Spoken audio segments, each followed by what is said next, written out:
गुरुग्राम 2017 एक 7 साल की बच्ची हॉस्पिटल में डेंगू से फाइट कर रही थी। 15 दिन हॉस्पिटल में उसका ट्रीटमेंट चला बट अनफॉर्चुनेटली वो बच नहीं पाई। एंड में जब हॉस्पिटल का बिल आया तो परिवार के पैरों तले जमीन खिसक गई।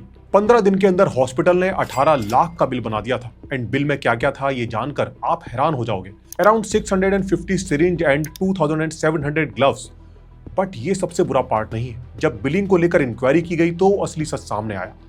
जो 1 रुपए का सिरिंज आता है उसे 17 रुपए का लगाया गया था और जो ग्लव 5 रुपए का आता है उसे 30 रुपए में बिल किया गया था। रिपोर्ट्स के मुताबिक कुछ आइटम्स पर तो 1700% तक मार्कअप था। जब वो 7 साल की बच्ची आईसीयू बेड पर जिंदगी और मौत के बीच झूल रही थी तब उसके माँ बाप के लिए हर इंजेक्शन, हर टेस्ट, हर सिरिंज बस एक उम्मीद थी कि शायद उनकी बच्ची बच जाएगी। लेकिन हॉस्पिटल के लिए ये जस्ट एक अपॉर्चुनिटी थी ज्यादा प्रॉफिट बनाने की। एंड ये कोई रेयर केस नहीं है। आजकल हॉस्पिटल्स के लिए ये कॉमन प्रैक्टिस हो चुकी है। इसी वजह से इंडिया में हर साल 6 करोड़ से ज्यादा फैमिलीज सिर्फ मेडिकल एक्सपेंसेस की वजह से पॉवर्टी में चली जाती हैं। मतलब इंडिया में हर साल इतने लोग सिर्फ मेडिकल एक्सपेंसेस के चलते फाइनेंशियली बर्बाद हो रहे हैं जितनी कनाडा और सिंगापुर की टोटल पॉपुलेशन भी नहीं। अब सवाल ये उठता है कि आखिर इंडिया का हेल्थ केयर सिस्टम इतना बुरा और महंगा क्यों है? क्यों एक आम आदमी के लिए बीमार होना एक कर्ज बन चुका है? और सबसे बड़ा सवाल, क्या इंडिया का हेल्थ केयर सिस्टम आने वाले सालों में सुधर सकता है या ऐसे ही रहने वाला है? एंड तक आपको ये सब पूरी तरह से समझ में आ जाएगा। So make sure to watch till the end ताकि आप ऐसे जाल में कभी ना फंसे। इंडिया में महंगाई जितनी तेजी से बढ़ रही है उससे कहीं ज्यादा तेजी से बढ़ रहा है मेडिकल इन्फ्लेशन। जनरल इन्फ्लेशन जहां हर साल 4 to 6% से बढ़ रहा है, वहीं मेडिकल इन्फ्लेशन हर साल 12 से लेकर 15% तक बढ़ रही है, जो कि पूरे एशिया में सबसे ज्यादा है। यानी 1 साल पहले जिस ट्रीटमेंट के 1 लाख लगते थे, आज उसी सेम ट्रीटमेंट के 1,15,000 रुपए लगेंगे। इस रेट से मोटे तौर पर लगभग 5 साल में हेल्थ केयर की कॉस्ट डबल हो जा रही है। और ये इंडिया के केस में और भी ज्यादा इंपॉर्टेंट इसलिए भी हो जाता है क्योंकि इंडिया में आज भी 62% health care spending out of pocket है। यानी आज भी ज्यादातर लोग किसी बीमारी के इलाज के लिए अपनी जेब से पैसे खर्च करने को मजबूर हैं। और जी हाँ, यही वजह है इंडिया में हर साल करोड़ों लोग सिर्फ मेडिकल एक्सपेंसेस के चलते गरीबी में चले जाते हैं। ऐसे में एक चीज बहुत ज्यादा इंपॉर्टेंट हो जाती है और वो है हेल्थ इंश्योरेंस। पर जब बात आती है हेल्थ इंश्योरेंस की तो इस बारे में पब्लिक अवेयरनेस तो कम है ही, साथ ही मिस सेलिंग भी बहुत ज्यादा है। बिकॉज ज्यादातर लोगों को पॉलिसी की टर्म्स एंड कंडीशन के बारे में ज्यादा कुछ पता नहीं होता। ऐसे में एजेंट अपना प्रॉफिट बनाने के लिए कोई भी पॉलिसी चिपकाकर चला जाता है, जिसकी असलियत तब सामने आती है जब आप मुसीबत में होते हो और क्लेम रेज करते हो। लास्ट ईयर हुए एक सर्वे में पता चला है कि इंडिया में 43% लोगों को हेल्थ इंश्योरेंस क्लेम के दौरान मुश्किलों का सामना करना पड़ता है। एजेंट्स की मिस सेलिंग से बचने के लिए कुछ लोग आजकल किसी ऑनलाइन पोर्टल से हेल्थ इंश्योरेंस लेना प्रेफर करते हैं, पर उसके अलग ही चैलेंजेस हैं। एक बार अगर आपने गलती से किसी पोर्टल पर अपना नंबर डाल दिया तो दिन रात आपको कॉल कर करके परेशान कर देते हैं। तो ऐसे में अगर आप मिस सेलिंग से सेफ रहते हुए कोई अच्छा हेल्थ इंश्योरेंस लेना चाहते हैं तो एक प्लेटफॉर्म मैं अपने एक्सपीरियंस से आपको सजेस्ट करना चाहूंगा और वो है डिट्टो। डिट्टो की अच्छी बात यह है कि यहाँ पर आप अपनी कन्वीनियंस के हिसाब से जितनी चाहें उतनी कंसल्टेशन कॉल्स शेड्यूल कर सकते हैं। एंड इन एनी केस आपको इनकी तरफ से कभी भी कोई स्पैम कॉल नहीं आती। कंसल्टेशन कॉल पर आप अलग अलग पॉलिसीज के फीचर समझकर अपनी जरूरत के हिसाब से कोई भी पॉलिसी चुन सकते हैं। साथ ही डिट्टो की वेबसाइट पर हेल्थ एंड टर्म इंश्योरेंस से रिलेटेड बहुत सारा कंटेंट फ्री में अवेलेबल है, जो कि डिसीजन मेकिंग में आपकी बहुत हेल्प करता है। अगर आप इनसे पॉलिसी बाय करते हैं तो किसी एजेंट की ही तरह ये डॉक्यूमेंटेशन से लेकर क्लेम सेटलमेंट तक में आपकी पूरी हेल्प करते हैं। तो दोस्तों, मेडिकल इन्फ्लेशन जिस तेजी से बढ़ रहा है और हमारे हेल्थ सेक्टर की जो कंडीशन है उसे देखते हुए एक हेल्थ इंश्योरेंस कंपलसरी हो जाता है। और हेल्थ इंश्योरेंस जितना जल्दी लिया जाए उतना अच्छा है, क्योंकि आपकी एज जितनी कम होगी ये आपको उतना ही सस्ता पड़ेगा। तो अगर आप अपने लिए कोई हेल्थ या टर्म इंश्योरेंस देख रहे हैं तो डिट्टो का लिंक डिस्क्रिप्शन में है, एक बार जाकर जरूर चेक कर लीजिएगा। तो चलिए अब वीडियो पर वापस आते हैं। सबसे पहले बात करते हैं गवर्नमेंट हॉस्पिटल्स की। अब कहने को तो हमारे देश की जीडीपी दुनिया में 4th लार्जेस्ट है, पर जब बात आती है पब्लिक हेल्थ इंफ्रास्ट्रक्चर की तो कंडीशन यह है कि गवर्नमेंट हॉस्पिटल्स एग्जिस्ट तो करते हैं पर वहां लोग सिर्फ मजबूरी में जाते हैं। क्यों? जरा इस वीडियो में आप हॉस्पिटल की हालत देखिए। इसे देखकर क्या आप सोच भी सकते हैं कि यहाँ एक पेशेंट का ट्रीटमेंट हो सकता है? लेकिन गवर्नमेंट हॉस्पिटल्स भी क्या करें जब गवर्नमेंट का हेल्थ बजट ही ऐसा है। इंडिया में पब्लिक हेल्थ केयर का एक्सपेंडिचर सिर्फ जीडीपी का 1.9% है। अब ये नंबर सुनकर शायद आपको कुछ खास समझ नहीं आया होगा, तो चलिए जरा इसे कंपेयर करते हैं। चाइना हेल्थ केयर पर 7% ऑफ द जीडीपी स्पेंड करता है।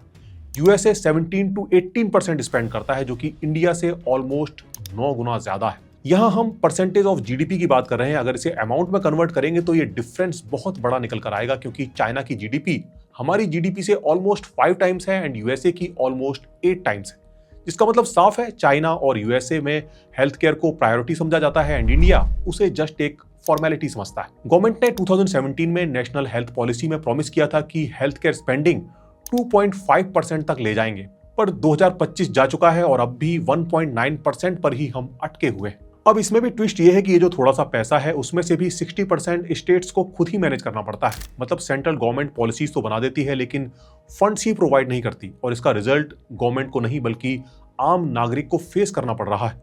अमीर स्टेट्स जैसे कि महाराष्ट्र, कर्नाटका अच्छे फंड्स होने की वजह से बेहतर हॉस्पिटल्स बना लेते हैं, पर बिहार, यूपी, झारखंड जैसे स्टेट्स उधर तो पीएचसीज में बेसिक फैसिलिटीज भी नहीं, ना इलेक्ट्रिसिटी, ना पानी, ना डॉक्टर। एक सर्वे के हिसाब से 38% ऑफ गवर्नमेंट हॉस्पिटल्स में स्टाफ टॉयलेट भी नहीं। अगर स्टाफ के लिए ही फैसिलिटीज नहीं है तो पेशेंट के लिए तो हम क्या ही एक्सपेक्ट कर सकते हैं। हमारे देश की 65% पॉपुलेशन रूरल है, मतलब रूरल एरियाज में ज्यादा डॉक्टर्स होने चाहिए, पर रूरल एरियाज में हेल्थ फैसिलिटीज भगवान भरोसे ही चल रही हैं क्योंकि प्राइवेट वाले इन एरियाज में इन्वेस्ट नहीं करना चाहते और गवर्नमेंट हॉस्पिटल्स बेसिक फैसिलिटीज के साथ साथ डॉक्टर्स की कमी से भी जूझ रहे हैं। ऑन एन एवरेज हर 10 में से सिर्फ एक डॉक्टर गवर्नमेंट हॉस्पिटल को ज्वाइन करता है और इसमें हम डॉक्टर्स को भी गलत नहीं कह सकते। गवर्नमेंट हॉस्पिटल्स में अक्सर सैलरी कम मिलती है, वर्कलोड ज्यादा होता है और फैसिलिटीज ऑलमोस्ट ना के बराबर मिलती। एक डॉक्टर को दिन में 100 से 150 पेशेंट तक देखने पड़ते हैं, यानी on an average her patient को 2 से 3 मिनट का टाइम मिलता है। अब इतने टाइम में क्या ही डायग्नोसिस होगी और क्या ही ट्रीटमेंट होगा। इससे एक और बड़ी प्रॉब्लम है और वो है हॉस्पिटल बेड्स की कमी। इंडिया में रफली 1 बेड पर 1000 पीपल और वो भी mostly more than 70% private hospitals में है, जिसे अगर ग्लोबली कंपेयर किया जाए तो ये बहुत कम है। जैसे चाइना में ये 5 है और साउथ कोरिया और जापान में तो ये 12 बेड पर 1000 पीपल तक है। मतलब इंडिया में अगर आपको इमरजेंसी में बेड चाहिए तो best of luck. Government hospitals में तो जो भीड़ होती है उसको देखकर ही डर लगता है। फ्लोर्स पर पेशेंट्स लेटे होते हैं, कॉरिडोर में स्ट्रेचर्स लगी होती हैं, टॉयलेट्स की हालत पब्लिक टॉयलेट से भी ज्यादा बुरी होती है। जरा इन फोटोज को देखिए, देखने में आपको ये किसी स्लम एरिया की लग रही होंगी, पर एक्चुअल में ये इंडिया के एक गवर्नमेंट हॉस्पिटल की हालत है। और ये अकेला नहीं है, इंडिया में ऐसे कई गवर्नमेंट हॉस्पिटल्स हैं। रूरल एरियाज की तो बात ही अलग है, वहां तो हेल्थ केयर सिस्टम बस पेपरों पर ही एग्जिस्ट करता है। पीएचसीज हैं पर डॉक्टर नहीं है, सीएचसीज हैं पर एम्बुलेंस नहीं है, इमरजेंसी है पर कनेक्टिविटी नहीं। एक प्रेग्नेंट वुमेन को डिलीवरी के लिए 50 से 100 किलोमीटर तक जाना पड़ता है और अगर बीच में कोई कॉम्प्लिकेशन बढ़ जाए तो फिर सब भगवान भरोसे। अब अगर पब्लिक हॉस्पिटल्स की हालत ऐसी है तो प्राइवेट हॉस्पिटल जाना चॉइस नहीं मजबूरी बन जाती है। प्राइवेट हॉस्पिटल्स बाहर से देखने में तो शाइनी एंड मॉडर्न है, पर रियलिटी एक बार एडमिट होने के बाद ही पता चलती है। आज इंडिया का private health care 9.5 lakh crore की इंडस्ट्री बन चुकी है और 2033 तक 17 लाख करोड़ तक पहुंचने वाला है, यानी हेल्थ केयर अब प्रॉफिट मेकिंग बिजनेस बन चुका है। गवर्नमेंट भी इसमें कुछ नहीं करती क्योंकि ये प्राइवेट हॉस्पिटल्स ही हैं जिनके भरोसे इंडिया का हेल्थ केयर चल रहा है। इंडिया के टोटल हेल्थ केयर इंफ्रास्ट्रक्चर का 70% प्राइवेट सेक्टर के भरोसे। यही वजह है इन प्राइवेट हॉस्पिटल्स की मनमानी को रोकना बड़ा मुश्किल हो जाता है। प्राइवेट हॉस्पिटल्स कैसे कैसे बिल को इन्फ्लेट करते हैं ये जानकर आप हैरान हो जाओगे, जिसमें सबसे पहले आते हैं अननेसेसरी टेस्ट। आपको सिंपल सा हेडेक है, एमआरआई करवा लो, चेस्ट पेन है, ईसीजी, एंजियोग्राफी, स्ट्रेस टेस्ट करवा लो। टेस्ट करवाने में प्रॉब्लम नहीं है, प्रॉब्लम ये है कि पैसे कमाने के लिए जिन टेस्ट की जरूरत भी नहीं है वो भी करवाए जाते हैं। प्राइवेट हॉस्पिटल्स में कई बार माइनर सिम्टम्स को लाइफ थ्रेटनिंग इमरजेंसी बना दिया जाता है ताकि महंगे टेस्ट करवाए जा सके। इससे पेशेंट को अलग ही टेंशन हो जाती है कि कहीं मुझे कोई सीरियस बीमारी तो नहीं। असल में चाहे थोड़ा सरदर्द, खांसी, जुकाम ही क्यों ना हो। स्टडीज बताती हैं कि इंडिया में पेशेंट्स के मेडिकली रिक्वायर्ड टेस्ट से 2 से 3 गुना ज्यादा टेस्ट करवाए जाते हैं क्योंकि हर टेस्ट से हॉस्पिटल को एक्स्ट्रा इनकम जनरेट होती है एंड इन टेस्ट की कॉस्ट भी प्राइवेट हॉस्पिटल्स में काफी महंगी होती है। फिर आता है आईसीयू एडमिशन। जरूरत हो या ना हो पेशेंट को आईसीयू में डाल दिया जाता है। आईसीयू की कॉस्ट ही डेली 25 से 30 हजार रुपए बैठती है और एक बार अगर एडमिट हो गए तो वहां से निकलना बड़ा मुश्किल होता है। पेशेंट चाहे ठीक लग रहा हो, लेकिन अगर डॉक्टर कहता है कि अभी हमें ऑब्जर्वेशन में रखना है तो आप कुछ भी नहीं कर सकते। ऐसा ही एक केस मध्य प्रदेश में सामने आया जहां एक पेशेंट नॉर्मल सा चेकअप कराने हॉस्पिटल में गया, लेकिन उसे वहां जबरदस्ती आईसीयू में डाल दिया गया। फैमिली को कहा गया कि पेशेंट कोमा में है और अर्जेंटली 1 लाख रुपए अरेंज करने होंगे। सच तब सामने आया जब पेशेंट खुद ही आईसीयू से भागकर बाहर आ गया।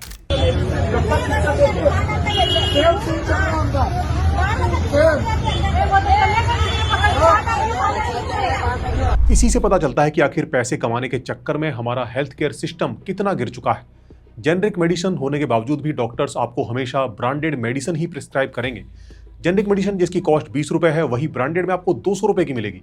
और आपके पास चॉइस भी नहीं होती, क्योंकि हॉस्पिटल की फार्मेसी में वही मिलेगा जो डॉक्टर ने लिखा है। एक बार हॉस्पिटल में एडमिट हो गए तो आपके पास कोई रास्ता नहीं बचता, क्योंकि जिंदगी एक ऐसी चीज है जिसका रिस्क कोई नहीं लेना चाहता। लोग सब कुछ बेचकर भी अपने लव्ड वंस को बचाना चाहते हैं।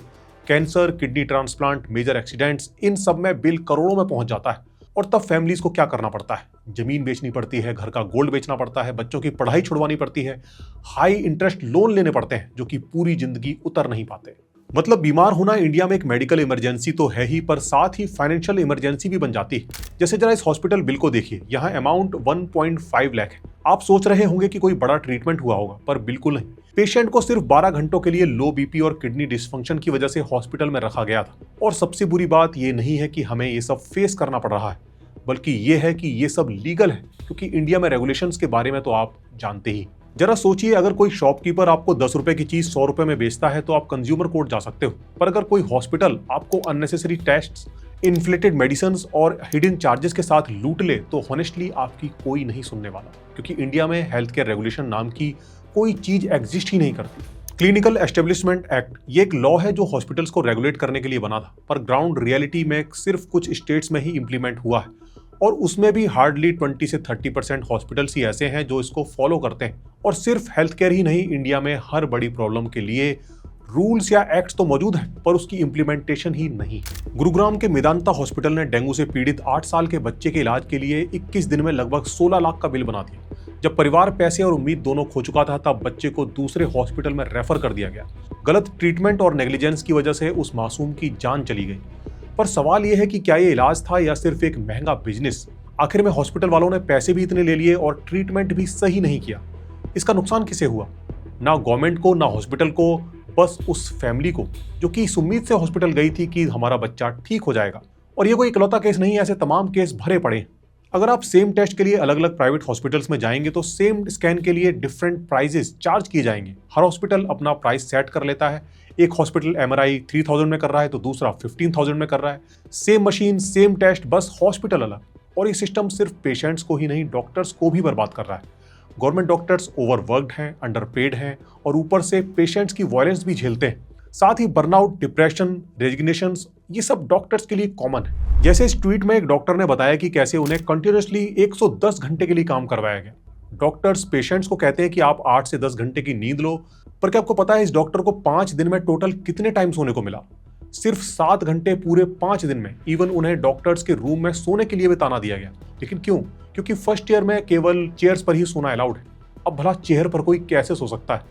पहले के समय में डॉक्टर्स को भगवान के बराबर माना जाता था, लेकिन आज डॉक्टर्स के साथ तो मारपीट हो रही है। जैसे इस वीडियो में देखिए कि पेशेंट ने कितनी बुरी तरह से एक डॉक्टर पर हाथ उठाया।